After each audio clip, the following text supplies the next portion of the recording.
Welcome to CEO Corner.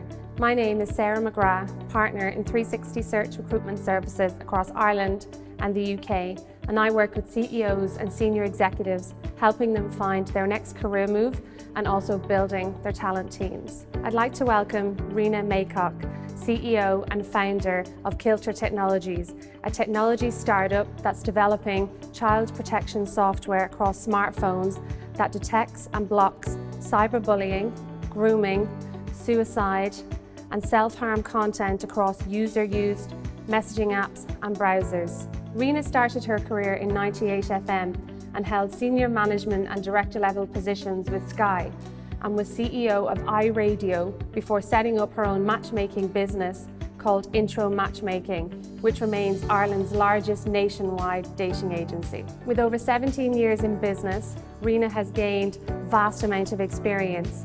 She is now on a quest to make Cilter the machine standard parental control across all smart devices. Rena is a gregarious businesswoman and a mother of 2 small children, and I'm pleased to welcome her on CEO Corner to share her journey. Rena, welcome to CEO Corner. Thanks for joining us. Thank you for having me. So I find your career fascinating. You know, you've worked across multiple disciplines. You have set up 2 businesses in completely different areas, from CEO of iRadio to a matchmaking business, then to a startup in tech. Yeah. It's pretty much unheard of. So I'd love to learn about your journey and kind of where this started. Yeah, it is pretty random, and I always find that when I'm talking at whatever seminars and stuff like that, and I mention matchmaking, I always have to kind of caveat that and say, I know it's quite random and it's unusual. I'm kind of a bit of an outlier in that I'm not a technologist, so I come at this from a sales perspective, which has been a blessing actually. So to give you a bit of a rundown, I started my career off in 98FM selling advertising, and I then had a variety of sales management directorships roles. And latterly, the last job I had for the man, I was chief executive of the iRadio group of radio stations. And that was heading into a recession.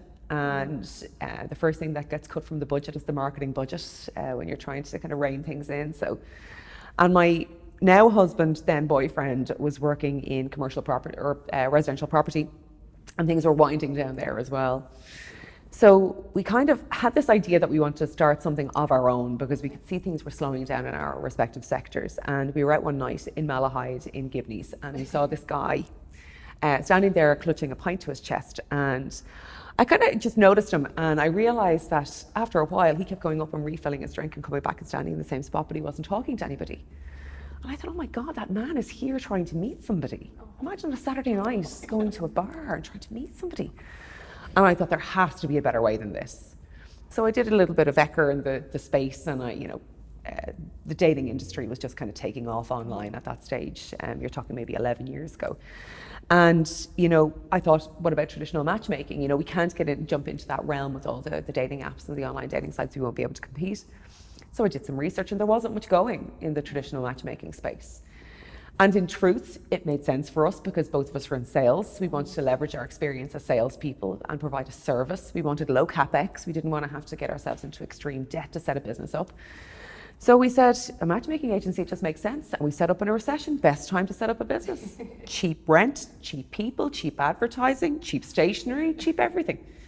And the business just grew from strength to strength. We started doing it part-time, and eventually it was good enough to sustain both of us from a salary perspective. And then that just grew and grew and grew, and it's been growing ever since. A few years ago, the Cilter journey started when I was pregnant, and I kept getting served the image of Alan Kurdi. Do you remember the little Syrian boy that washed up on the beach in Turkey? And I was pregnant, I was highly emotional, I kept getting very upset seeing this image, so I looked around for a filter on Facebook and Twitter so I could keep using social media, and I couldn't find one. All I could see really were headlines of children that had been sextorted from, coerced, cyberbullied, and pushed into an irreversible decision.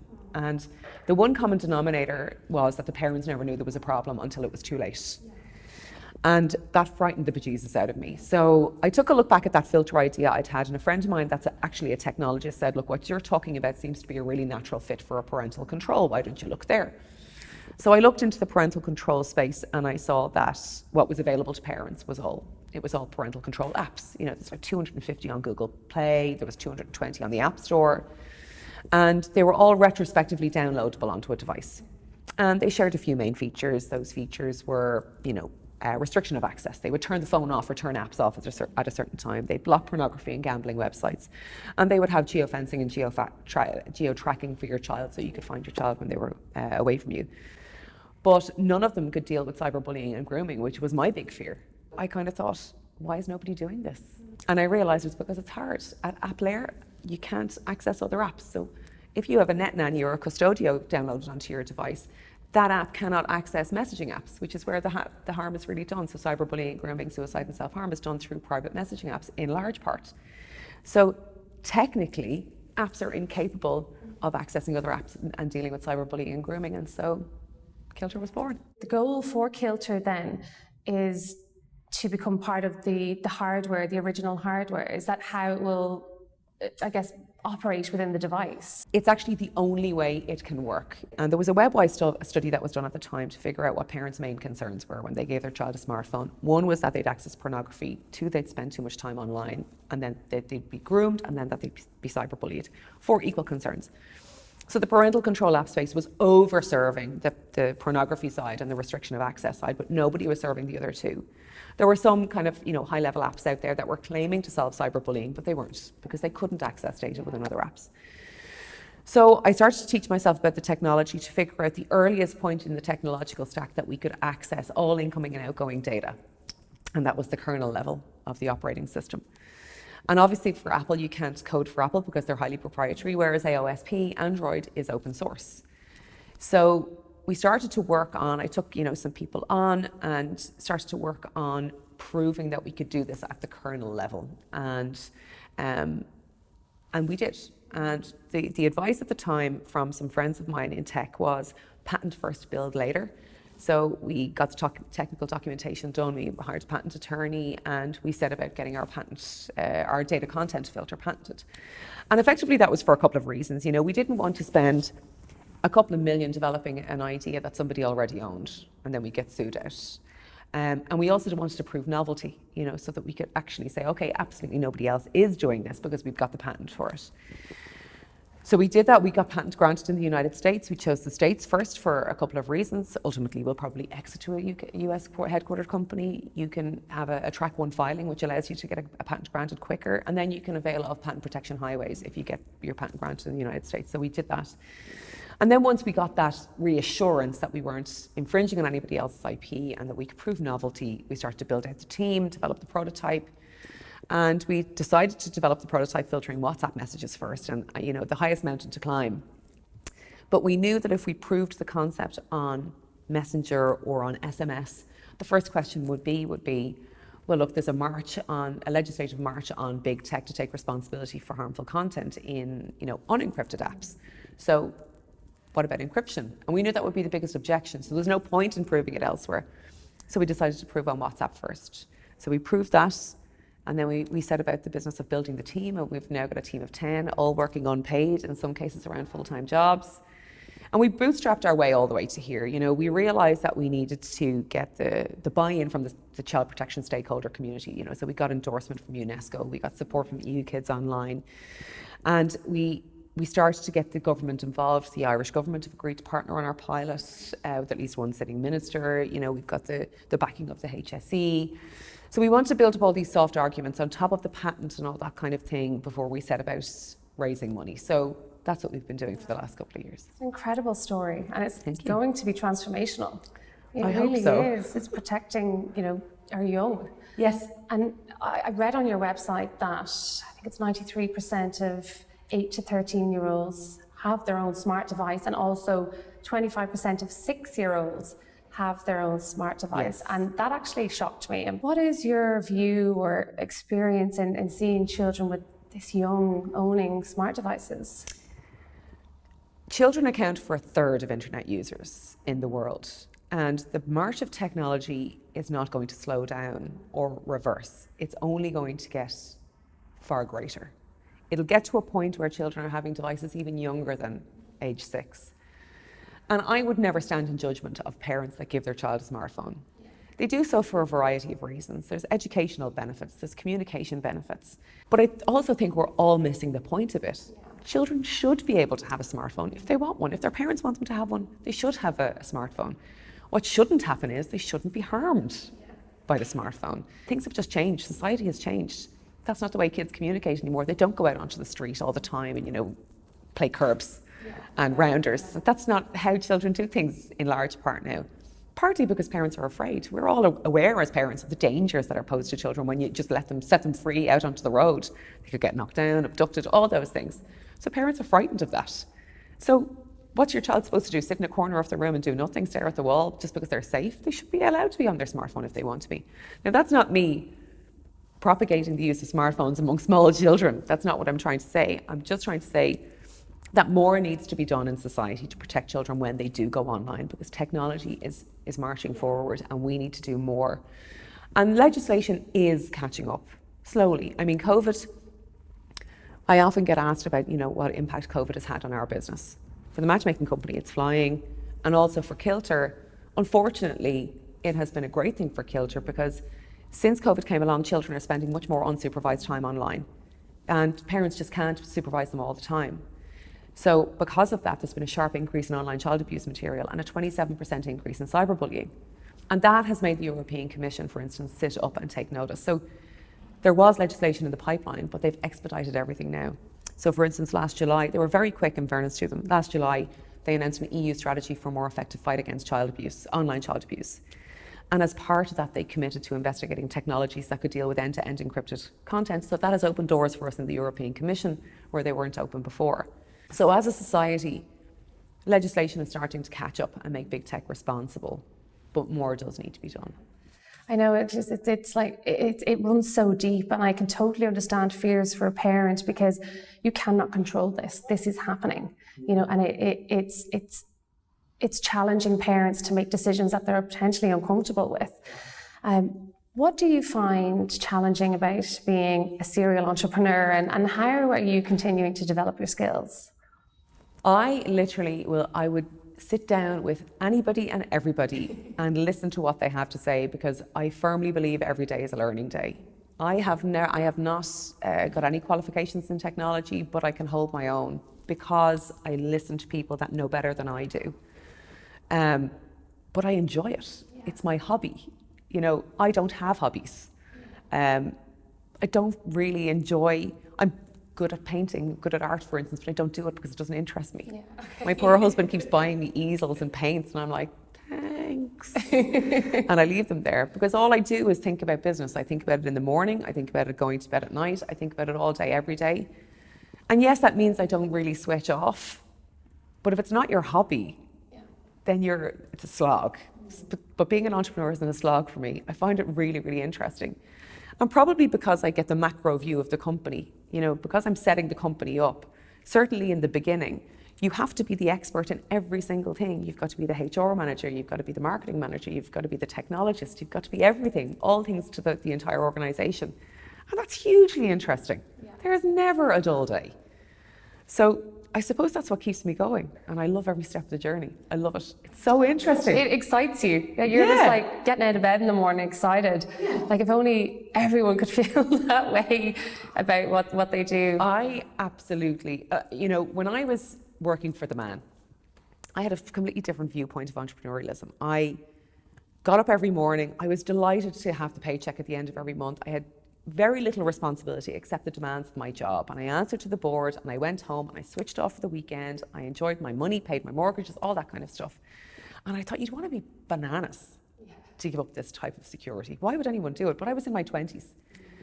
And then things started to just change for me organically. Like a few things happened in life, and I was just like, I want to be that person there, sitting there making the decisions. I want to be going to the board meetings and being presented to. I want to be the investor. I want to be doing those things because that's where the control is. And ever since we made that decision, myself and my husband, I've never had that Sunday night feeling. Yeah. Not once. That awful Sunday night feeling where you go, oh, I haven't done my Eckert. That feeling. Haven't had that once. It's a different feeling for you now. That's 10 years now, and I would never, ever, ever be able to go back. That's great. And when we spoke previously, we touched on the conversation about glass ceiling. And I know you made a relevant, actually, and an interesting point that in some scenarios, and for some people, that the glass ceiling can be self-imposed and not necessarily pointing outwards to a glass ceiling. What is your experience in this? Being a woman never ever stood in my way at all when I was in media. I was very fortunate to work in an industry that really supports women, in my view. And I made it to chief executive by the time I was 30. And I was never, ever held back. I was only ever encouraged. So I used to think, listen to women complaining about, not being able to make it in life and, gender quotas. And as soon as I heard gender quotas, I was, oh God, it made me really uncomfortable. But when I got into tech, I realized that there is a difficulty being a woman, and some of the complaining that I had judged as complaining at the time was well founded. However, I think a lot of women do stand in their own way, and it's imposter syndrome, it's giving up too early, it's a variety of things, but I don't think there's any excuse to give up. Principally because I don't think there's equality yet, but I think we're pushing an open door. I think the dinosaurs in the brown suits are on their way out. That old management style of, you'd have the guy in the suit with the cigar giving people the hairdryer at the management meeting on a Tuesday morning. It's gone out. It doesn't really exist anymore. It's deeply unfashionable. And anybody that behaves that way now just gets turfed out. There are ways to, there's no excuse for it anymore. So that's all happening. I think women need to play a role, though, in sending the elevator back down. And I've written about this. I write for The Currency, and I've written about it quite a bit, about women looking after women. I always find that men look after women. I have never found a man to be kind of, willfully standing in my way just because I'm a woman. But often I find that women aren't women's friends, and they should be. We shouldn't be treating each other like we're competition. It should be, let's make it so that when my daughter is 4, so that when she's coming up in the world, this is a piece of history. The very notion that she might be discriminated against or not achieve equality in the workplace or as an entrepreneur or as a technologist, that very notion would be alien to her. I want a world like that for her when she's, deciding what she does in college and what route she wants to pursue.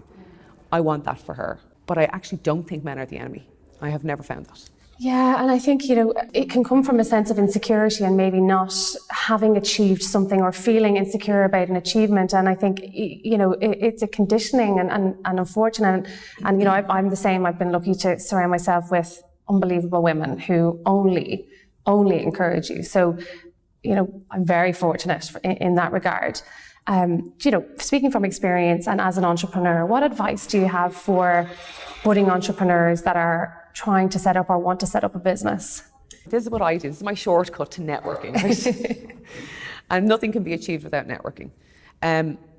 At every seminar or everything I ever go to, there's always a speaker. I create a tenuous link between that speaker, whatever that speaker has talked about, and my product. And I will ask a question. There's always a Q&A at the end. I'll always put my hand up and I'll say, hi, my name is Rena Maycock. We're developing child protection software for smartphones that detect cyberbullying, grooming and suicide and self-harm. The company's name is Cilter.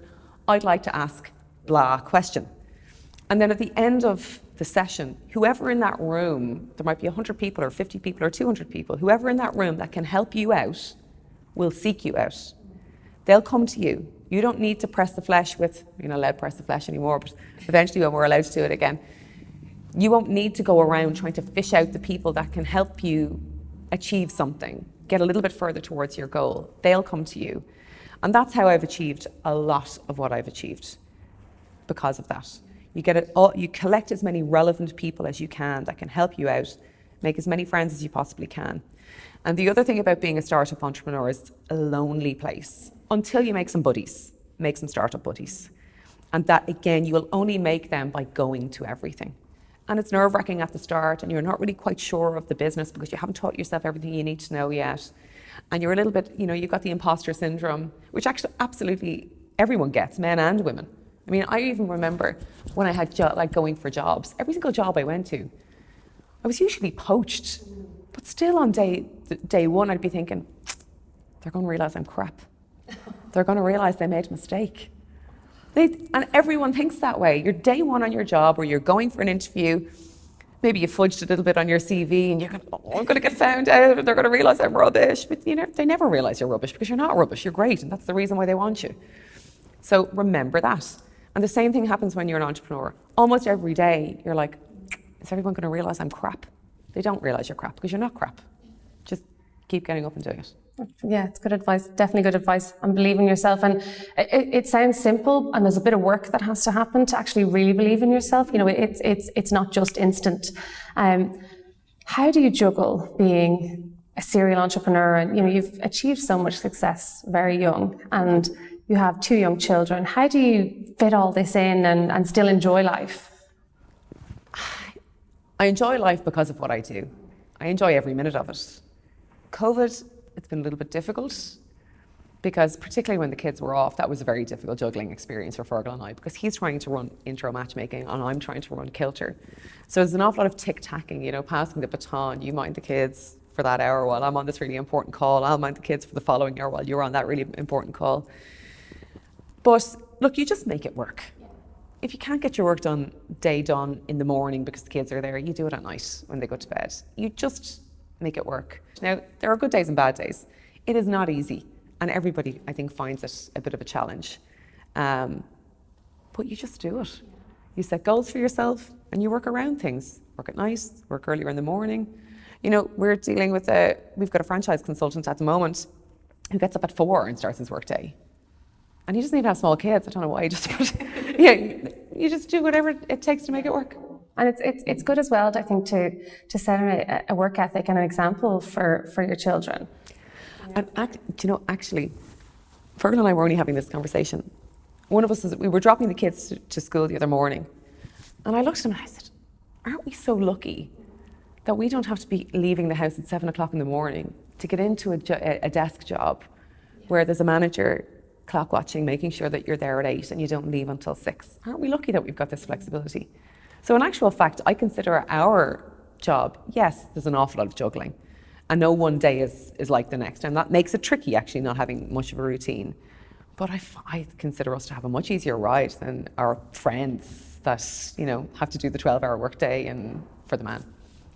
And what are your personal goals for the rest of this year? Close our raise. Close our raise. Look, we just need to get going. We want to make sure that we've got Cilter in a position where we are ready to ride the crest of that legislative wave and be that compliance measure that's going to be called for in a couple of years' time. And so we're anxious to get that done. And look, we apply for grant funding, and I'm sure we're going to be successful with that as well. But ultimately, at the moment, my job as the CEO and founder of the company is to get the money in so that the team can get going. Every confidence it will be a success. Thank It you. has to be. It will be. We have 3 fun questions just to wrap up our interview. Okay. So if you were stuck on a desert island, what 3 items would you bring? Okay, assuming we've got... You can design however you like. Okay, so assuming we've got PowerPoint and broadband, obviously my phone, my Nespresso machine, because I'm a deep coffee addict, and my car so I could sleep in it, and I also love cars. If there was no power and no broadband, I suppose I'd bring my kids, or a picture of my kids. That'll do. Pride and Prejudice, my favourite book. It's the only thing I can kind of read cover to cover again and again and again. And I don't know, mascara. Oh, good, just in case you bump into anyone, yeah. Natch. And what was the last book that you read? Oh, the last book I read was my sister wrote a book. She writes as K.S. May, and she wrote a great book called True Victim. And the book before that was The Great War for Civilization by Robert Fisk. Oh, okay. Not Great. alike, those two okay. books. Okay, no, different ends of your personality, Yes. That's what they are. And who do you admire most in the world and why? Who do I admire most? Do you know what? Probably Greta Thunberg, and not because of her mission. Yes, I applaud her mission. I am an environmentalist at heart, But I think because she has triumphed over adversity, being on the spectrum, any sort of human contact, being looked at, it's against her natural instincts. So she has to combat those every single day of her life. And she is absolutely unrelenting, uncompromising, unrelenting. And I find that fantastic. I love that resilience. Excellent. And I just have one more point to make before we wrap up. So to all of our single friends out there, Intro Matchmaking is the way forward. Yes, and if you have any expats, we're actually targeting expats in other countries to set up intro franchises. So get them. Always be closing. Thanks so much, Rena. Appreciate it.